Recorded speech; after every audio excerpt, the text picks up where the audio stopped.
의 상담이 끝났을 때 나는 또 한 명의 인간 존재 안에서 현존이 일어나는 것을 목격하게 되어 기뻤다. 우리가 인간 형상으로 존재하는 이유는 의식의 차원을 세상으로 가져오기 위함이다. 또한 고통체와의 싸움을 통해서가 아니라 그것에 의식의 빛을 가져옴으로써 그 고통체가 줄어드는 것도 나는 목격했다. 자, 우리 존재의 이유가 고통체의 싸움을 통해서가 아니라 그냥 알아차림을 통해서 그 고통체가 줄어들어가는 것이죠. 에고는 진리와 싸울 수 있어요. 파도는 바다와 싸울 수 있죠. 인간은 신과 싸울 수 있어요. 하나님을 거부할 수도 있고 하나님을 맹종할 수도 있고 하나님은 이래저래 비난할 수도 있고 하나님께 순종하고 굴종할 수도 있어요. 인간, 파도, 이 에고는 왜요? 작은 범위, 부분이기 때문에 전체 바다는 파도하고 싸우지 않습니다. 그 파도가 울든 소리치든 바다에 감사하든 뭘 하든 그냥 다 바다인 것이에요. 그냥 파도가 그렇다라는 것이죠. 바다 입장에서는 그냥 파도가 그렇다라는 것이에요. 그런 것처럼 신께서도 우리를 그냥 그가 부족한 그가 그렇다는 것이에요. 같이 너 뭐 재앙을 내리게 해서 너 예쁘니까 뭐 한 자리 주겠어 이런 것이 아니라 그냥 미력한 존재인 그가 그냥 그때 또 막 감동해서 더 신심이 내고 또 그때 절망해서 나를 거부하고 외면하고 그렇다는 것이에요. 에고 또한 마찬가지예요. 그냥 진리는 에고하고 다투지를 않아요. 에고 혼자 진리하고 다투고 에고 혼자 진리를 따라가기 위해서 그와 동일시되기 위해서 노력하고 그와 같은 영원한 영생을 꿈꾸는 것이지 진리는 영생하는 자가 영생을 꿈꿀 필요가 뭐가 있겠습니까? 현존으로서 언제나 여기에 드러나 있는데 뭘 증명이 필요하겠어요? 그래서 1000년 동안 어두운 이거 경전에 나온 말이잖아요. 1000년 동안 어두웠어도 진리는 그것을 아니야. 이거 불을 밝히면 밝아진다니까 이런 얘기를 할 필요가 없는 거예요. 그것은 1000년 동안 어두웠든 10,000년 동안 어두웠든 빛을 밝히면 그냥 밝아지는 것이지 이거를 뭘 증명하고 다수결로 결정을 하고 역사와 전통과 어떤 검증과 실험이 필요한 겁니까? 논리 대결로 해서 1000년 동안 어두운 거 밝힐 수 없어. 왜? 유구한 세월 동안 어두웠기 때문이야. 뭐 이런 것이 의미가 없잖아요. 아이가 장난치다가 아빠 라이터로 불 한 번 켜도 그냥 동굴 안에 뭐가 있는 게 다 보이는 거잖아요. 1000년 만의 기적입니까? 다만 인연과 조건이 그때 이루어진 것이잖아요. 자, 그렇기 때문에 우리가 고통체라는 것은 그 고통체를 이해하고 납득하고 그걸 설득하고 그것에 대해서 공감하고 연민하고 뭐 이런 것들이 없어도 그것을 그냥 그대로 알아차리면서 이거는 있어야 되죠. 견뎌내는 시간은 있어야 돼요. 나라고 그렇게 믿었던 시간이 있잖아요. 나는 그 사람이 아닌데 나라고 믿었던 시간들이 있기 때문에 그런 나를 보는 것은 굉장히 불편한 일이더라고요. 왜요? 꼭 진짜 바보 같거든요. 꼭 그래야만 했니? 라는 확인 사살을 하는 것 같고 그걸 보면 내가 정말 그런 사람이 될 것만 같은 불안 심리가 막 일어나요. 뭐가 있을 것만 같거든요. 그러니까 자꾸 외면하고 딴짓하고 싶고 막 이렇게 되는데 아무 일도 일어나지 않아요. 정말로. 그런데 그런 마음이 들고 그 마음에 너무 길들여져 있어요. 그 불안과 공포에. 자, 그것이기 때문에 아무 일도 일어나지 않아요. 정말로. 그러니까 고통체와의 싸움을 할 필요가 없어요. 그냥 비추면 돼요. 직면이요. 날 것을 그냥 보면 되는 것이에요. 아주 말은 간단하지만 실제로 하기에는 나의 동일시의 강도에 따라서 내 아이를 나의 에고적인 욕망 없이 나의 도구로 보지 않으면서 있는 그대로 사랑한다는 것이 말은 아름답지만 그렇게 되기까지는 굉장한 자기 공부가 되어야 되고 자기 성찰과 돌이킴이 되어야 돼요. 부모로서 아이를 사랑하지 않는 사람은 없지만 그 사랑이 그렇다고 해서 옳은 사랑이라고는 말할 수 없을 것이에요. 그러니까 지혜로운 사랑이라고는 말할 수 없을 거예요. 자, 개인적인 것으로 보이는 고통체도 어느 차원에서는 모두 연결되어 있다는 것이다. 그러나 그것이 이처럼 구체적인 형태로 확인되는 것에 놀라울 따름이다. 이제 아까 그 여인이 개인적으로 보이는 그 고통체도 연결되어 있어서 구체적으로 어느 순간에 되면 딱 자각이 일어나는 거. 이건 물고기의 비유로 적당해요. 물고기가 물속에 살아서 물을 안 볼 수가 없는데 물이 물속에 살면서 물이 없어서 물이 없는 기갈 때문에 목말라서 죽는 현상이죠. 우리가 그냥 이 존재로 살아가는 것에 부족함이 없지만 존재로 살아가기 위해서 노력하는 이런 아이러니에 대해서 뭐예요? 이 구체적인 형태로 확인되는 거. 물고기가 물속에서 살지만은 어떤 물고기는 이게 물이에요. 당신 지금 물을 보고 있어요. 물이 뭔데? 어디 있는데? 이제 이렇게 되는 것이죠. 그러면 구체적인 형태로 나한테 어떤 개합이라고 하는 사건이 일어나거든요. 맨날 보고 있었던 건데 정말 구체화된다라는 느낌이 들어요. 지금 보고 있는 건데 구체화된다라는 것의 어떤 감각이 참 신기한데 그것은 지금의 현장성을 가지고 있어요. 그래서 어제는 구체화됐는데 오늘은 모르겠어. 그런 일은 있지 않죠. 지금 이 순간이라는 것은 시간성을 떠나 있지 않아서 늘 이 순간밖에 없기 때문에 어제는 보고 오늘은 안 보고 이런 것은 있을 수 없어요. 늘 이 순간밖에 없기 때문에 그렇죠. 자, 그러니까 어제 봤다라는 그 시간 안에 들어갔다는 건 이미 뭐예요? 관념이죠. 오렌지, TV 안에서 오렌지를 자르는데 내가 지금 이 오렌지의 냄새를 맡을 수 있는 것은 뭐예요? 오렌지에 대한 완전한 그 오감의 생생한 정보를 공유하고 있는 것이잖아요. 나의 무의식적인 동일시의 차원에서. 자, 이렇게 되고 있기 때문에 우리가 그것에 대해서 조금 경험적으로 확인이 되어야 되고, 이 멈추는 순간이라는 것들은 나의 어떤 의지작용하고는 상관이 없어요. 이것은, 이 현실은 나의 의지작용이 아니라 현실 중도와 인연에 따라서 움직이는 것이잖아요. 그래서 무책임하게 살라라는 것은 아니지만 이것은 물은 누구에게나 주어져 있지만 이것은 내 거는 아니에요. 그렇다고 해서 언제나 이 물을 가지고 살고 있고 마치 내 것처럼 활용하고 있지만 내 거라고 소유권을 주장할 수 없기 때문에 감출 수 없고 비밀스러운 것도 아니라는 것이죠. 그래서 개인적이면서 아주 비개인적인 것이잖아요. 자, 아이들의 고통체는 우울과 내향성, 모든 활동이 내부로 향하고 외부의 사람이나 사물에 대해서는 소극적인 성격을 내향성이라고 하네요. 내향성으로 나타나는 경우가 많다. 아이는 시무룩해지고 접촉을 거부하며 인형을 안은 채 구석에 꼼짝 않고 앉아 있거나 엄지손가락을 빤다. 아이는 이미 부모의 고통체로부터 나오는 고통을 흡수했을 수도 있고 아이 자신에게 있는 것의 반영을 볼지도 모른다. 특히 예민한 아이는 부모의 고통체에 영향을 받기 쉽다. 부모가 정중하게 대화를 나누어도 그 가정은 부정적인 에너지가 가득하다. 아이는 속지 않는다. 억압된 고통체는 특히 해로우며 드러내고 활동하는 고통체보다 훨씬 독성이 강하다. 그 정신적인 독은 아이에게 흡수되어 아이의 고통체까지 발달시킨다. 제가 여기 별표를 쳐놨는데 부모는 종종 아이의 고통체를 다루는 법에 대해 궁금해한다.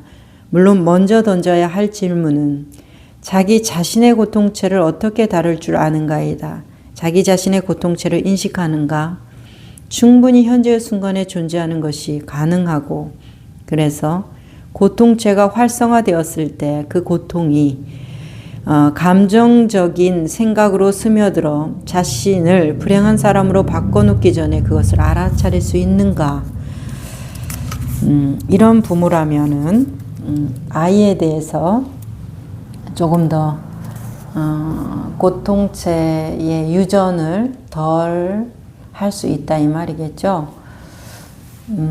제 경험상으로 보면은 처음부터 끝까지 아이의 문제가 아니라 내 문제였어요. 내 자신의 문제. 그래서 아니 제가 아무리 노력해도 저 아이는 이래요. 쟤는 저래요. 뭐 이런 말씀들을 하거든요. 내가 이러이러한 노력을 했는데도 안 돼요. 쟤는 진짜 저의 문제가 아니라 저 아이의 문제예요. 이제 이런 이야기도 있고 그랬는데, 그래도 저는 확고해요. 이 아이와 부모의 관계에서 자기 자신의 문제라는 거예요. 아이의 문제가 아니라 내 문제라는 것이죠. 그러면은 아이의 잘못도 나의 잘못이고 이런 동일시화되는 거, 한 묶음으로 가는 거, 그것을 말하는 것이 아니라 그 아이가 가지고 있는 개별자적인 문제성인데 그것을 내가 문제있게 바라보고 고통스럽게 바라보고 저러면 안 된다라고 바라보는 것은 온전한 나의 문제라는 것이에요. 문제가 없는데 내가 문제있게 본다. 문제가 있는데 문제없게 본다. 뭐 이런 게임들이 아니라 그 사람은 그 사람이에요. 그 아이는 개별자예요. 몸이 샴 쌍둥이처럼 우리가 붙어있는 것도 아니고 태어나는 순간 각자 호흡을 하고 각자 생각을 하면서 살아가요. 개별적인 인격체로서. 그런데 그 아이를 문제 삼고 그 아이 때문에 고통스러운 것은 뭐 온전한 나의 문제라는 거예요. 엮지 말라는 것이에요. 그 아이의 문제에 대해서 부모로서 안전을 책임지고 영향을 책임지고 어떤 교육이라든지 사회에 나가기 전에 보살핌이 주어져야 되겠죠. 그런 부분들에 대한 어떤 의무와 책임 다 해야 되겠죠. 그러니까 내 안에 나의 말을 들어야 되는 존재는 맞지만은 그것은 어디까지나 보살핌의 영역이지 그의 인격의 문제는 아니라는 것을 저는 많이 느껴요. 그들은 일단은 기본적인 전제 조건이 나로부터 나온 존재는 나의 사랑을 갈구합니다. 보니까 그래서 내가 진정으로 내가 내 문제에 대해서 노연하면 그를 있는 그대로 보게 돼요. 문제가 있다는 그 부분까지 다 포함해서 있는 그대로 보게 되더라고요. 보게 돼요.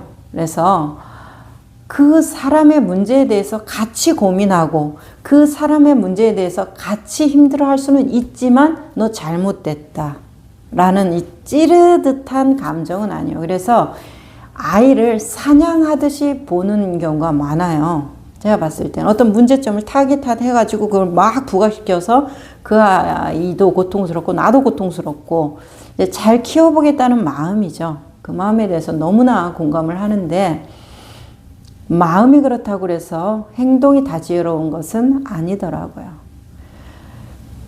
자, 그런데 아이에 대해서 이 사냥하듯이 사랑하는 것보다는 농사 짓듯이 아니면은 씨 뿌리는 어부에 성경에 나오는 그런 씨 뿌리는 그 농부의 마음처럼 사랑을 해야 되지 이렇게 그 관역을 설정해 놓고 맞추고 안 맞추고의 게임을 이제 내가 나에 대해서도 이게 마음에 들어 이게 마음에 안 들어 이런 거 하듯이 아이에 대해서도 똑같이 그것이 적용되고 있거든요.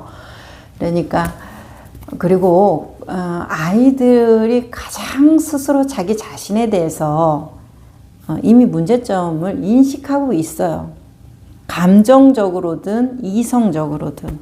그런데 그것에 대해서 아직 힘이 없는 거고 논리적으로 발달되지 않은 거고 이 사회적인 유대관계의 어떤 유연성이 많이 떨어지는 거죠. 어쩔 수 없잖아요. 경험치니까 그것은. 그런 부분들이에요. 조정할 수 있는 것들이더라고요. 그래서 그냥 뭐만 하면 된다라는 생각이냐면 저는 그냥 사랑스럽게만 보면 돼요. 아니 잘못을 하는데도 사랑스럽게 그게 봐줘야 사랑스럽지 않아요? 그런 조건을 다는 적도 저도 많았는데 조건을 붙일 때는 조건을 붙여야 되겠지만은 조건과 상관없이 그 존재가 사랑하는 거예요. 사랑스러운 거예요.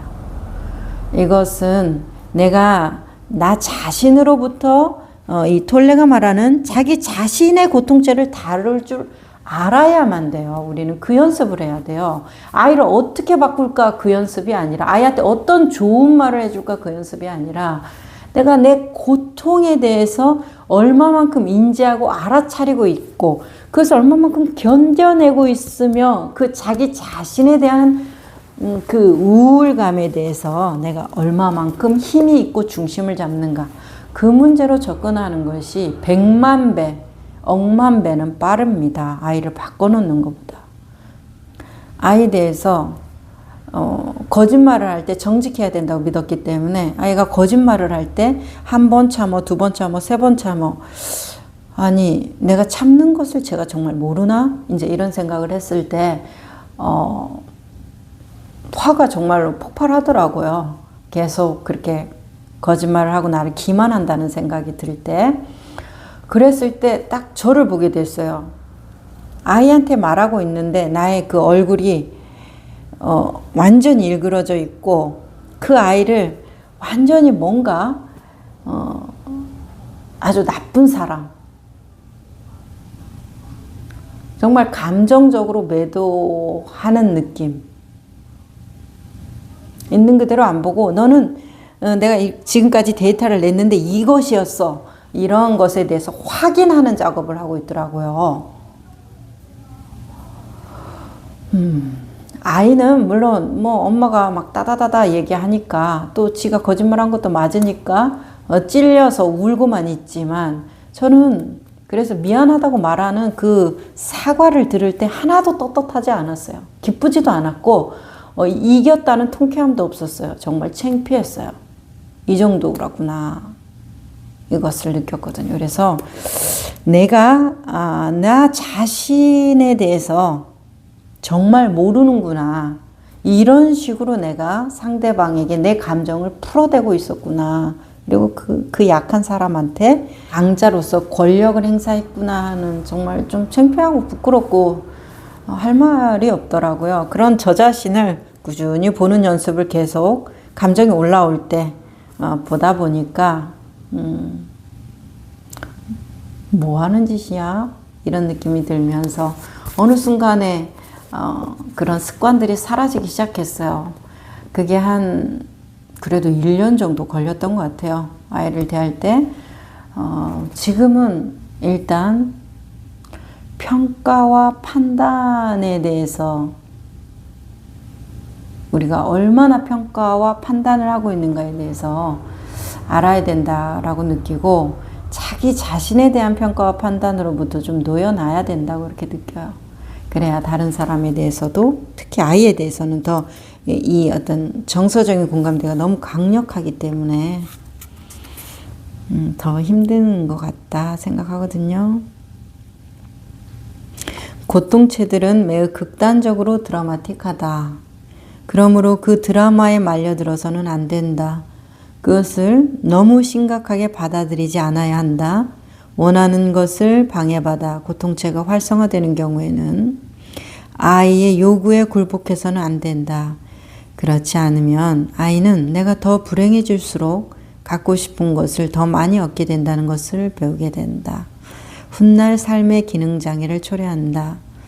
당신의 무반응에 아이의 고통체는 좌절하고 잠시 후 더욱 격렬해질지도 모르지만 머지않아 진정된다. 아이의 고통체는 어른보다 대개 활동시간이 짧다. 어제 그렇게 소리를 질렀던 건 왜 그랬던 거야? 기억나니? 어떤 기분이었니? 어떻게 생겼는지 그림을 그려볼 수 있겠니? 그 녀석이 어디로 갔는지, 어떻게 되었는지. 잠자러 왔을까? 또 올 것 같니? 이런 질문들은 한 예에 불과하지만 어떤 질문이라도 아이의 관찰 능력을 일깨우는 것이 그 의도다. 관찰 능력, 즉 현재 순간에 존재하는 능력을 일깨우기 위한 것이다. 아이는 현존 속에서 성장하고 있는 것이다. 그리하여 어느 날 아이는 당신의 고통체가 당신을 조종하고 있다는 것을 지적하게 될지도 모른다. 아이의 지적을 받으면 참 유쾌하겠죠.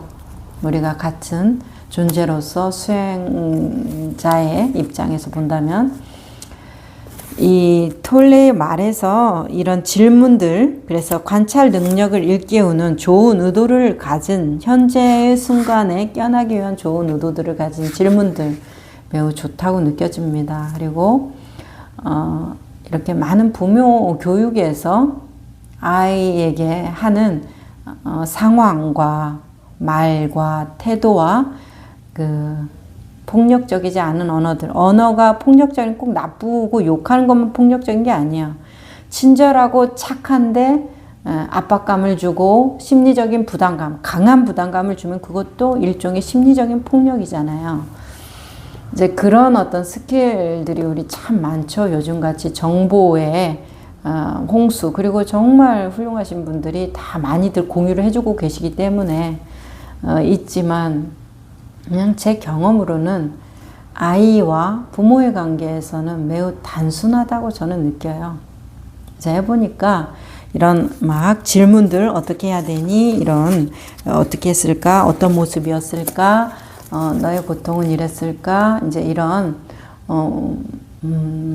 제가 좀 그렇게 세련되지 않은 인간이라서 그럴 수도 있겠지만은 그냥 글을 보라는 거예요. 내가 고통에 몸부림치듯이 그 또한 자기 고통에 대한 알아차림이 일어나고 있기 때문에 그것을 보고 그것에 대해서 이렇다 저렇다 판단하지 않고 기다리는 시간, 내가 그것을 조금 물론 나의 고통체가 반응하기 때문에 톨레식으로 말한 물론 내 안에 있는 그 업성이 활동하기 때문에 그 아이의 그 모습이 괴로운 것이었어요. 제가 나중에 보니까 지금은 그 아이가 고통스러워해도 제가 고통스럽지 않거든요. 그냥 그것에 대해서 어떻게 접근할까 이런 시기예요. 그래서 깨끗하죠. 에너지도 그것을 자기의 고통에 대해서 같이 상대가 몸부림쳐 주기를 원하는데 상대가 그것에 대해서 조금 그러지 않을 때는 물론 무척 불편한 것 같더라고요. 그런데 그것이 그냥 계속 그 일관성이 유지되다 보니까 나중에는 그 감정에 대해서 중심을 잘 잡아가는 것을 제가 알게 되었어요. 그러면서 그것을 은연중에 보고 배우고 있더라고요. 아이하고의 관계에서는 조금 단순하게 접근하는 것이 저는 좋겠다 생각해요. 그냥 보라, 이 정도. 그리고 정말 집중해야 되는 것은 물론 세상에 100%는 없다고 하니까 그럼 99%는 나의 고통, 나의 업성에 대해서 집중해야 된다고 믿고 아이에 대해서는 그냥 보면 된다라고 저는 느껴요. 그냥 보면, 그냥 판단하지 않고 그냥 보면 그럼 내가 뭔가를 해줘야 되고 대답해줘야 되고 그런 것이 있을 건데 어떻게 그냥 봅니까? 그냥이 됩니까? 돼요. 해보니까. 그러면은 문제가 있는 거 어떻게 해결하세요? 문제가 있는 것은 문제가 있는 것으로 해결합니다. 잘못한 것은 잘못한 것이에요. 그것을 내가 그냥 본다고 좋은 것이 되는 게 아니에요. 아픈 아이면 여전히 있는 그대로 봐도 아픈 아이예요. 그것에 다운되고 무기력해질 수도 있겠죠. 당연히 무기력해지죠. 그렇지만은 그것에 대해서 내가 중심을 잡고 쭉 그 아이를 있는 그대로 바라본다라는 것은 굉장한 아이한테 안정감을 준다는 걸 제가 알았어요. 안정감을 줘요. 그리고 아이가 어느 순간에는 그런 모습을 배우게 돼요. 그러니까 그렇게 많은 설명, 그리고 그렇게 많은 어떤 유도된 행동, 의도를 가진 경향성의 방향성을 맞추는 행동이 없어도 그냥 그 존재에 대한 인정, 너의 행위에 대한 인정이 아니에요. 행위에 대한 것은 우리가 보호자로서 뭔가 미흡한 부분은 알려주고 일깨워줘야겠죠. 하지만 우리 부모가 집중해야 되는 것은 그 존재에 대한 것이었어요. 존재로 바라보는 것, 그리고 행위에 대해서는 좀 덜 간섭하는 것, 그리고 정말로 미흡하잖아요. 아직 미성년자잖아요. 그러니까 내 보호 아래 있을 때는 안전이나 어떤 교육, 건강, 그 영양 이런 것들에 대해서 우리가 당연히 책임이 있죠. 그러니까 그런 부분에 대해서는 그것은 행위적인 접근이 이 존재가 문제가 있어서 그렇게 해주는 것이 아니잖아요. 아직 미흡한 행위에 대한 우리의 접근이기 때문에 그것을 구분해서 저는 보고 있는 편이에요. 그래서 그 행위가 문제될 때는 존재로서 바라보게 되는 어느 시점부터는 행위가 그렇게 많은 문제성을 낳지 않더라고요. 쟤는 저런 애야 이런 생각이 없죠. 저는 제가 지금 얘기를 하면서 우리 아이들 얘 이런 애야 저런 애야 평가성 발언을 하지 않는 것 같아요. 그러니까 그 존재에 대해서는 너나 나나 똑같은데 행위에 대해서는 엄마니까 너는 아직 학생이고 어리니까 미흡할 수 있고 경제적인 것도 다 지원을 받고 있고 그렇기 때문에 기대고 의지하는 존재로서 그 부분에 대해서만 개입한다라는 느낌이거든요. 그러니까 문제가 별로 일어나지를 않아요. 그래서 한번 잘 보세요. 그 아이의 존재에 대해서 문제 삼고 있는가 아니면 그 아이의 행위에 대해서 내가 정말 좀 약간 객관화돼서 이 메타인지력, 객관화된 나의 인지력으로 그 아이를 보고 있느냐. 나하고 동일시해가지고 그 사람을 어떻게 끌고 가려고 하지 않느냐 이런 것이죠. 존재로 보면 그 사람을 동일시할 수도 없고 끌고 갈 수도 없어요. 하지만 그런 사람으로 만들어버리면 넌 아직 뭐 아무것도 몰라. 엄마 말 들어. 너 사회 나가면은 다 후회해. 막 이런 아무것도 모르는 사람으로 만들어버리면은 그때부터는 이제 조금 이런 식으로 문제 많은 인간을 어떻게 해야 되겠습니까? 개입해서 고쳐놔야 되겠죠. 바로 잡아야겠죠. 자, 불행. 모든 불행이 고통에서 나오는 것은 아니다. 새로운 고통도 있다. 당신이 현재의 순간에서 벗어나고 이런저런 방식으로 지금 이 순간을 거부하기 때문에 생겨나는 불행이다. 지금 이 순간은 언제나 있는 그대로이며 피할 수 없는 것임을 알게 되면 조건이 없는 예라고 말할 수 있고 더 이상의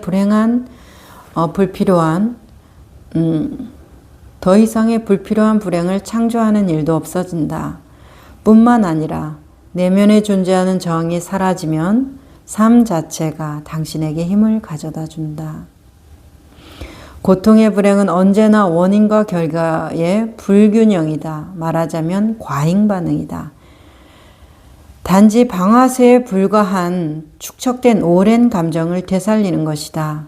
그 감정이 머릿속으로 옮겨가 증폭되어서 에고가 지배되는 마음 구조에 활기를 불어넣는다. 고통체와 에고는 매우 가까운 친척이다. 양쪽은 서로를 필요로 한다.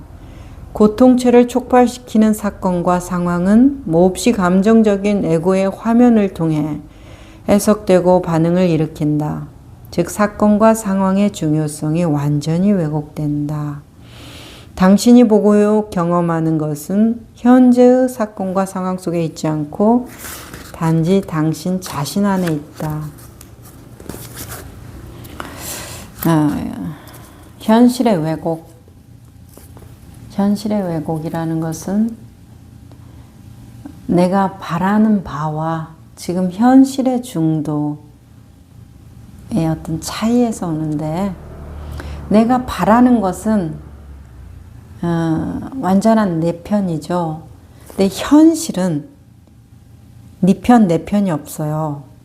내 편을 들어줘야 되는데, 내가 옳다는 내 편을 들어줘야 되는데, 현실은 내 편을 안 들어줘요. 그냥 중도적인 상황만을 보여주거든요. 그러니까 사람들은 내 편을 들어주는 내 생각을 좋아하는 것이죠. 현실의 중도보다. 그런데 문제는 그렇다고 하고, 어때요? 해결은 내 편을 들어주는 사람이 해결합니까? 현실에 해결을 해주잖아요. 그렇기 때문에 지혜로운 사람은 그런 것도 알고 저런 것도 알면서 어디에? 현실에 초점을 맞춰야 되겠죠. 해석하고 있다라는 거. 그래서 상황 속에 있지 않고 당신 자신 안에 있다, 생각 안에 있다라는 말이죠. 자신의 반응을 통해 더욱 확대시킨다. 이 반응과 확대야말로 고통체가 바라고 필요로 하는 것이다. 고통체는 그것을 먹고 산다. 이야기에 담긴 감정이 부정적이면 부정적일수록 그 이야기는 점점 더 심각해지고 뚫기 어려워진다. 그때 그 이야기는 이야기로 여겨지지 않고 현실 그 자체가 된다.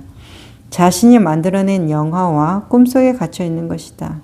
자신만의 지옥에 갇혀 있는 것이다. 그것이 당사자에게는 현실 그 자체이며 자신의 다른 현실은 존재하지 않는다. 또한 당신 자신에게는 자신의 반응 이외에 다른 반응은 불가능하다. 이렇게 나와요. 불행의 핵심은 자기 스토리 안에 빠져 있는 것, 이제 자기 이야기 안에 빠져 있는 것, 이제 이것인데, 이 마음 공부를 하고 현재 알아차리는 연습을 계속 하다 보면은 저희 도반님들이 이런 말씀들 많이 하세요. 정말 제가 해석을 하고 있더라고요. 다 해석이더라고요. 보고 있으면서 그 해석을 믿고 그 해석을 따르고 있더라고요. 이제 이런 이야기들을 계속 이제 하게 되거든요. 그래서 물론 해석을 하면서 살아야 되지만 우리 달마대사께서도 내가 말하는 것은 나의 마음이고 네가 말하는 것은 네 마음이다. 이 네 마음이고 내 마음이고 해석이잖아요. 그러니까 해석을 하면서 사는데 뭐예요? 이 톨레의 말처럼 이것이 전부라고 믿고 이게 사실이라고 믿는 것이 다른 것이죠. 해석을 해석으로 아는 것이죠. 내가 말하는 게 진실이야가 아니라 나의 의견이야, 나의 견해야, 나의 이해야, 이렇게. 가 아니라 내가 말하는 건 사실이야. 이건 옳아. 사람들한테 물어봐, 역사 진리한테 물어봐, 위대한 스승에게 물어봐, 책에 물어봐, 전문가가 그랬어, 권위를 봐. 이런 식으로 나오는 것이죠. 내가 옳다는 주장을 하기 위한 근거들로서 그렇게 되는 것인데, 이제 계속 공부를 하나가다 보면은 자신에 대해서 자신이 없어져요. 주장 별로 안 하게 되더라고요, 사실. 주장할 것도 사실 없고, 그럼 주장을 안 하면은 인생에 줏대가 없느냐? 그건 또 절대 아니에요. 그렇지만, 이 현장감에서 별로 떠나지 않는 감각이라고 느껴지기 때문에 사람들의 이 생각에서 이렇게 고통받는 그런 것들이 참 안타까워요. 그런 것들이 참 얼마나 힘들까.